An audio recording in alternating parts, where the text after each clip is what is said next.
allergic reactions can happen. Otezla may cause severe diarrhea, nausea, or vomiting. Some people taking Otezla had depression, suicidal thoughts, or weight loss. Upper respiratory tract infection and headache may occur. With clear skin, girls' day out is a good day out. Live in the moment. Ask your doctor about Otezla. I've tried them all, the big ones, the small ones, but then I discovered Burlington, and I cannot get enough of it. Wow, this price is amazing. They have this brand. I told you so. You'll love the deals. You'll love Burlington. I told you so.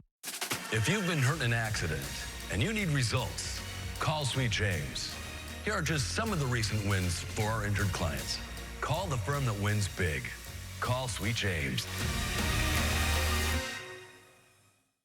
Clean water is essential to look and feel your best, and nothing filters harsh, smelly chemicals out of all the water in your home like the Life Source water system.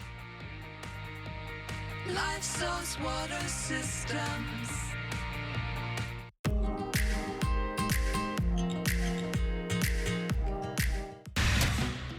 Good morning, I'm Frank Buckley. Tensions escalating at UCLA amid an ongoing anti-war demonstration on campus. Just moments ago, our crew recorded this rough confrontation between a man and security officers. The man telling us he was trying to get across campus. We'll have more on that just ahead. I'm Manny Rose Ramos in Long Beach. It was just late last month when 17-year-old Brianna Soto was shot and killed while walking home from work.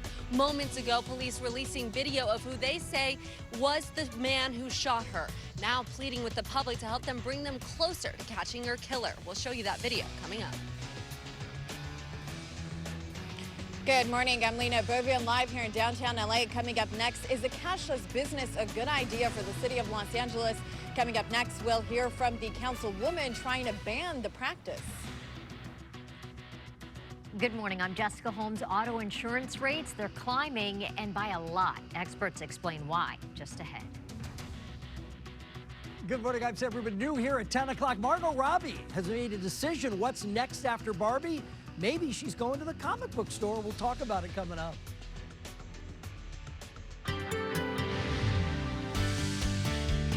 Oh, a beautiful day shaping up here in Southern California. Nice mild temperatures, spring-like weather, a little bit of fog in the morning hours for some areas, and then clearing out with temperatures in the 70s and upper 60s, even reaching into the 80s, such as the San Fernando Valley at 83 degrees.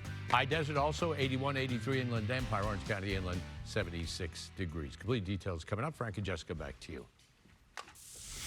Student protesters at Columbia University in New York City are barricading themselves inside a historic building on campus. Meantime, dozens of demonstrators remain in tents and are refusing to leave despite warnings that they could be suspended. KTLA's Eric Spellman live in the newsroom with more on that for us. Eric, good morning. Morning, Jessica. Good morning, Frank. This morning, both President Biden and House Speaker Mike Johnson are speaking out about what's happening at Columbia. The same pro-Palestinian demonstrators who've been camped out on campus for 2 weeks are now occupying a building at the university. United will never be defeated. Stop!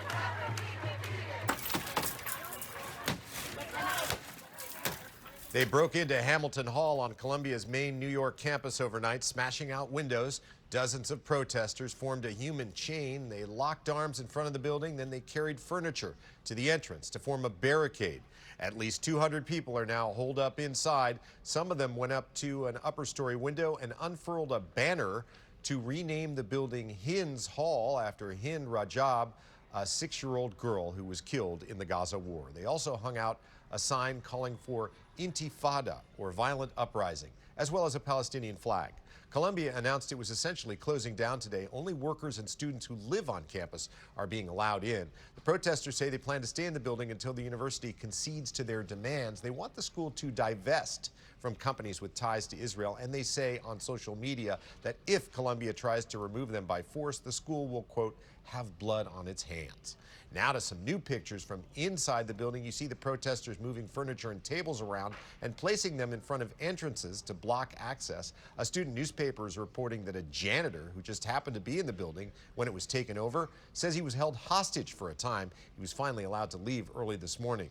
Students who are not part of the protest blame the university administration for failing to crack down. They complain that this is a huge disruption just a few days before finals.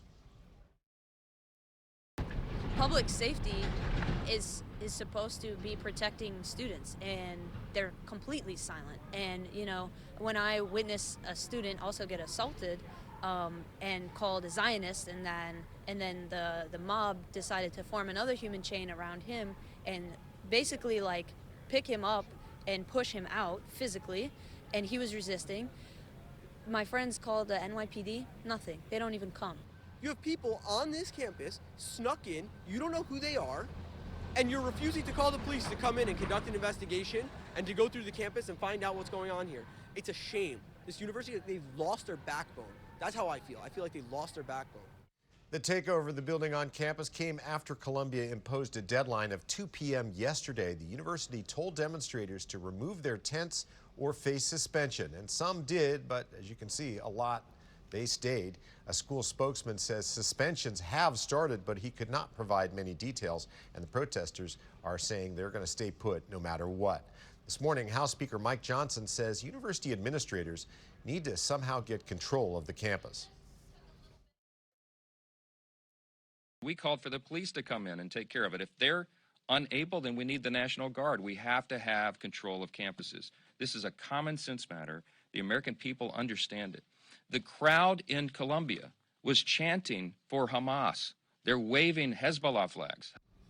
The White House issued this statement this morning. It says, President Biden respects the right to free expression, but protests must be peaceful and lawful. Forcibly taking over buildings is not peaceful. It is wrong.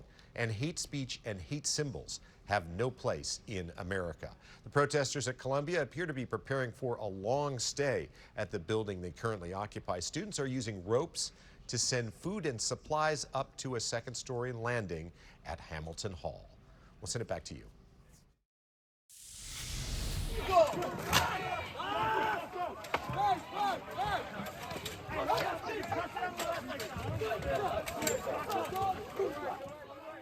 Chaotic moments on the UCLA campus when counter-protesters tried to breach the barrier of a pro-Palestinian encampment. This was last night.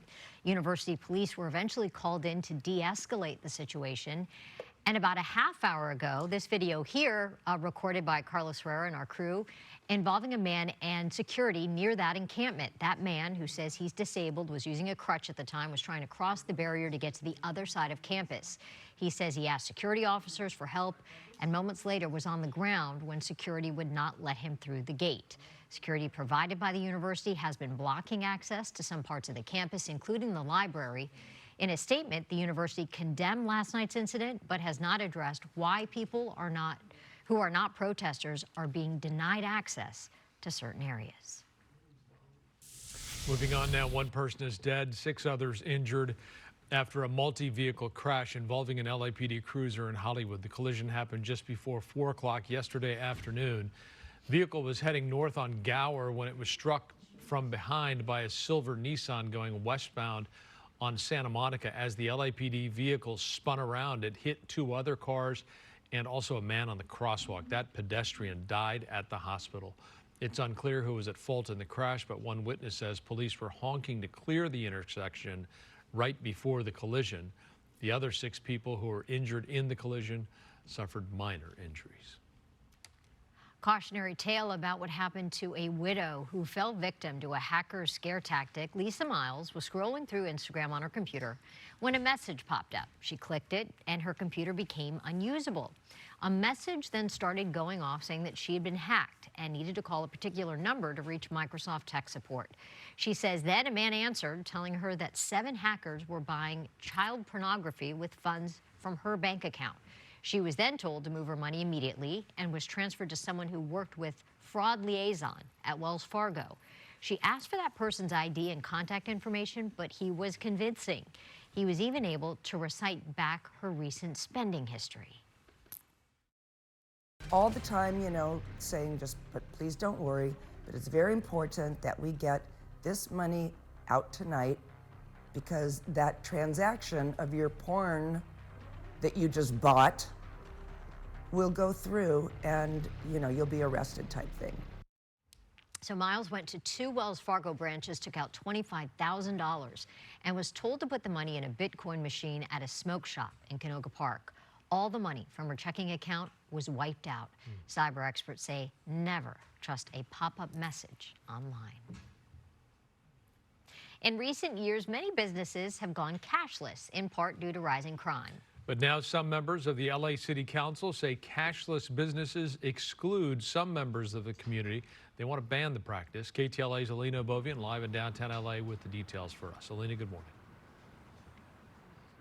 Frank, Jess, good morning. Well, a motion to ban cashless business for the city of Los Angeles was introduced by Councilwoman Heather Hutt, who oversees District 10. Earlier this morning, she and other members of the LA City Council, they held a news conference here right outside City Hall talking about all the reasons why this is a bad idea. As you both just mentioned, in the last few years, due to rising crime and also because of the pandemic and wanting to be more sanitary, many businesses in the city of LA adopted a cashless system. Currently, it is not illegal, but several members of the LA